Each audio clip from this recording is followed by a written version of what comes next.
Richard, we had stats on yesterday, and I remember him telling me how fierce the Ole Miss-Arkansas rivalry used to be. Now, it's still pretty competitive, and as a Little Rock Central Arkansas guy, there's a lot of kids that I know that went to Ole Miss, so we have a little back and forth.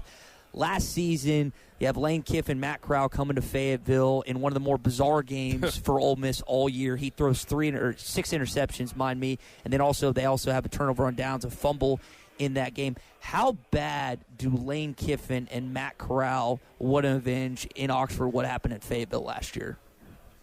I mean, I don't know if avenge or revenge is the way they're looking at it, but good grief, what a strange game that was. For the 6 interceptions, and there was still a chance to win late in the ballgame. I mean, that was the crazy thing, is as bad as it was, there was an opportunity to, are you going to be able to drive down the field and make something happen? Then he throws the last interception, and it's done. And, I mean, Arkansas gets a ton of credit.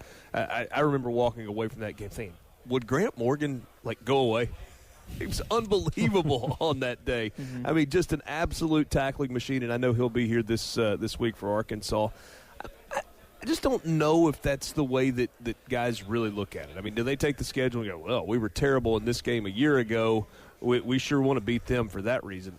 I think they believe that there's an opportunity to take a step forward as a program this year, and so you got to go win as many as you can. And go ahead. Oh, I was going to say, I think Ole Miss with Corral, I mean, he's got all this hype in the season. You don't have Elijah Moore back, and that defense, they do have 9 starters, but, I mean, I wonder from your vantage point, is Ole Miss's defense going to take a dramatic step forward? Because I'm not worried about Lane Kiffin's offense. I'm wondering if that defense will give them anything unlike last year.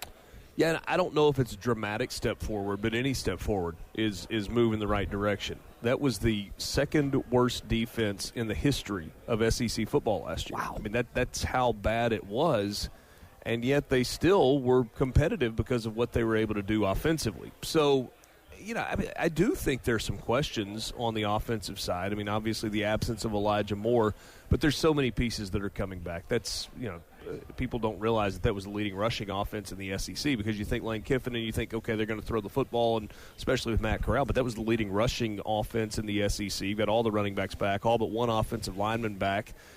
There are some questions at receiver. How's John Rice Plumlee going to fit into the pass-catching mix and the route-running mix? So that's a piece of it, and obviously Matt Corral. But, yes, I mean, there's no question that defense is the concern. They had 18 mid-year enrollees. 12 of them were on the defensive side. Got a couple of JUCO guys that they anticipate are going to be starters, a transfer that had to sit out a year again. I think from a personnel standpoint, they're going to be better. And that's not the thing. It wasn't – I mean, over the last 3 or 4 years with Ole Miss's defensive struggles, there have been defensive coordinators, different ones, and so it hasn't just been a scheme thing. It's been a people thing. I hate to use a cliche like Jimmy's and Joe's, but that's been it. I mean, they got to get some guys, and they picked up some guys on the defensive side in the offseason. But you're going to have some players that are going to have to step in and play. You need JUCO guys that are ready to go and some freshmen that are going to contribute. Open the season with Louisville in a showcase game on Labor Day. Austin Peay, Tulane, a bye week before you get to Alabama, a team you scored a lot of points on last year of your Ole Miss. Which is the game fans are talking about, looking the most forward to? Is it Louisville or Alabama? What's the conversation this summer for Ole Miss fans? That's a good question, Tommy. I mean, I think the Louisville game, because it's on Labor Day night, I mean, that's the slot that for so long felt like Florida State or Miami had a permanent date on. And sometimes it was those two teams against each other. And, we saw a bunch of Virginia Tech games on Labor Day night. Ole Miss played in that game in Orlando a few years ago, I guess the start of the 2016 season, against Florida State. And, there was a huge crowd that went to that game. I think that's going to be the deal as well. You had so many people that didn't travel last year, a lot of people that didn't go to any games. Atlanta's about 4.5 hours from Oxford.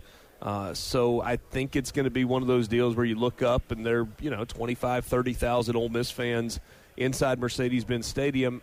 And I think there are two things at play there for why people are excited about that. One, it is one of those marquee games. And two, Ole Miss has had success in those games.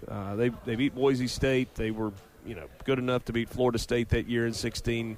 Weren't able to do that. They beat Texas Tech in a neutral site down in Houston a few years ago. And so it's a fun trip. I mean, it's kind of like a bowl trip at the beginning of the year.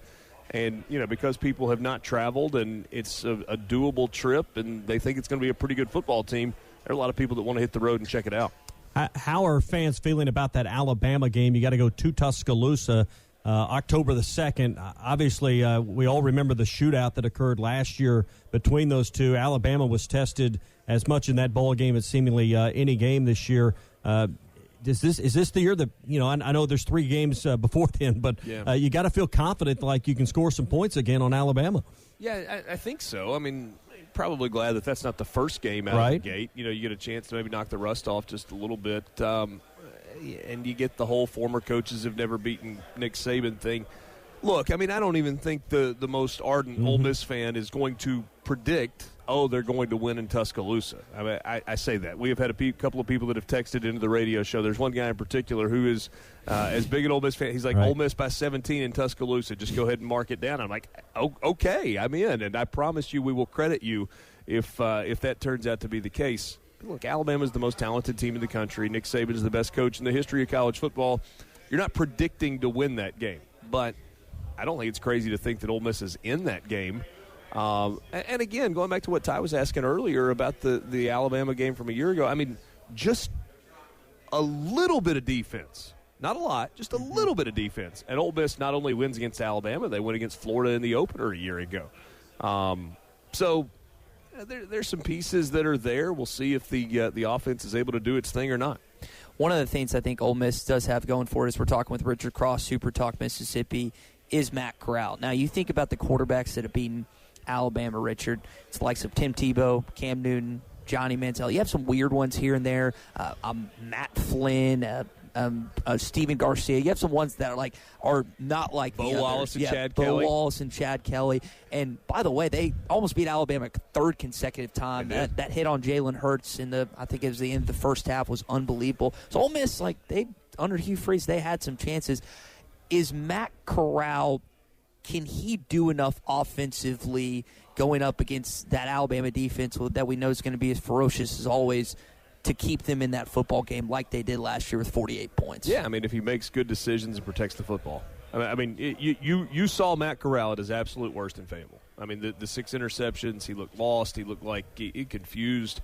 I'm not sure that we say enough credit to Barry Odom for what he schemed up, because that Arkansas game was on the heels of Ole Miss doing what it did against Alabama, if I remember correctly, from kind of the sequence. I think it's right after, yeah. From a year ago. So, I mean, it was an Ole Miss team that they were having success and confident and had been able to kind of build on that a little bit. And then it was just an absolute train wreck. Wheels came off. Mm-hmm. So the question is about Matt Corral. Yeah, absolutely, because he understands what's going on. He understands what Lane Kiffin and Jeff Lebby are trying to accomplish offensively.